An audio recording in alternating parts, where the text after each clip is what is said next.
Surveillance video from the jail then shows Brazier dragging the cuffed and shackled suspect across a floor at the jail.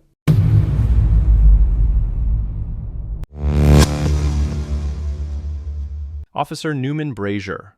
Bodycam and jail surveillance allegedly caught him tasing a handcuffed man, then pepper spraying him once he's locked in the cell.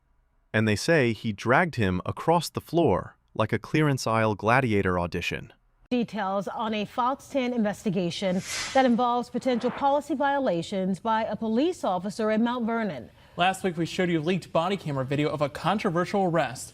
And tonight we have late reporting on who the officer is and what's happened since we broke that story. All right, our Natalie Williamson in the studio now with this one. Natalie, you still haven't heard from Mount Vernon's mayor. Yeah, that's right, Lenise and Cameron. But earlier today, I was able to confirm the officer's name, and the town's attorney tells me since our investigation aired last week, the officer is now under internal investigation. Come on out, big boy.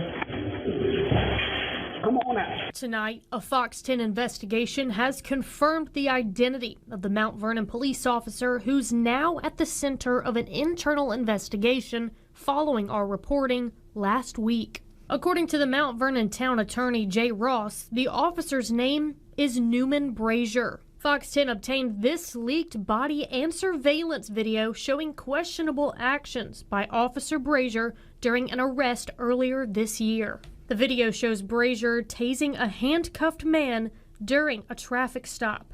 Give me the bait. Give me the bait. Put it down. Put it down.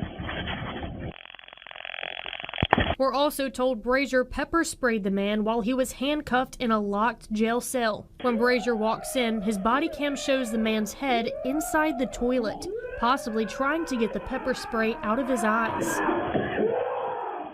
Surveillance video from the jail then shows Brazier dragging the cuffed and shackled suspect across a floor at the jail. According to the Mobile County Personnel Board, Brazier worked for the Mobile Police Department from 2007 to 2019 until he resigned. He was later hired by Mount Vernon in 2021. Mount Vernon Police Chief Eric Petway tells me this behavior from an officer is unacceptable and violates their policy. Use of force rules are clearer than moonshine labels. No tasing handcuffed folks. No pepper spray on restrained folks, unless you're trying to be the star of Cops War Crimes Edition. Use of force policy. One, with the taser. You cannot use a taser as a punitive measure. You can't do that. You can't use a taser against a person that is handcuffed. You can't do that. As far as the pepper spray is concerned, you can use pepper spray on a subject that is actively resisting arrest. He was already in custody. The chief says as soon as he was made aware of this on May 10th, he put together a report to send to the town's elected leader, Eric Peoples. He says everything he does has to be approved by the mayor, but the response he got wasn't what he expected. The chief wanted discipline. Mayor basically said, accountability? In this economy? Internal investigation.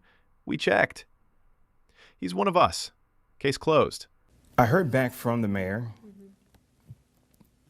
and it was a no-go on punishment-wise, on disciplinary-wise. I want them to understand this is not acceptable for me. It's not acceptable for any of my officers to do, and I'm here to make sure that this does not happen again. Jay Ross says he'll sit down for an interview tomorrow, but I'm really pushing to interview Mayor Peoples, the elected town leader. I've also reached out to Officer Brazier to get his side of the story, but haven't heard back. Handcuffs mean control, not a coupon for extra abuse. If the public can't trust the badge, we ain't got law. We got cosplay tyranny. Sunlight ain't just for flowers, it's for corrupt officials too. What should happen to Brazier? Fire him? Charge him? Or give him a map to the unemployment line and the courthouse? What about the mayor? Stay loud, stay lawful, and always film the bad guys, even when they're wearing badges.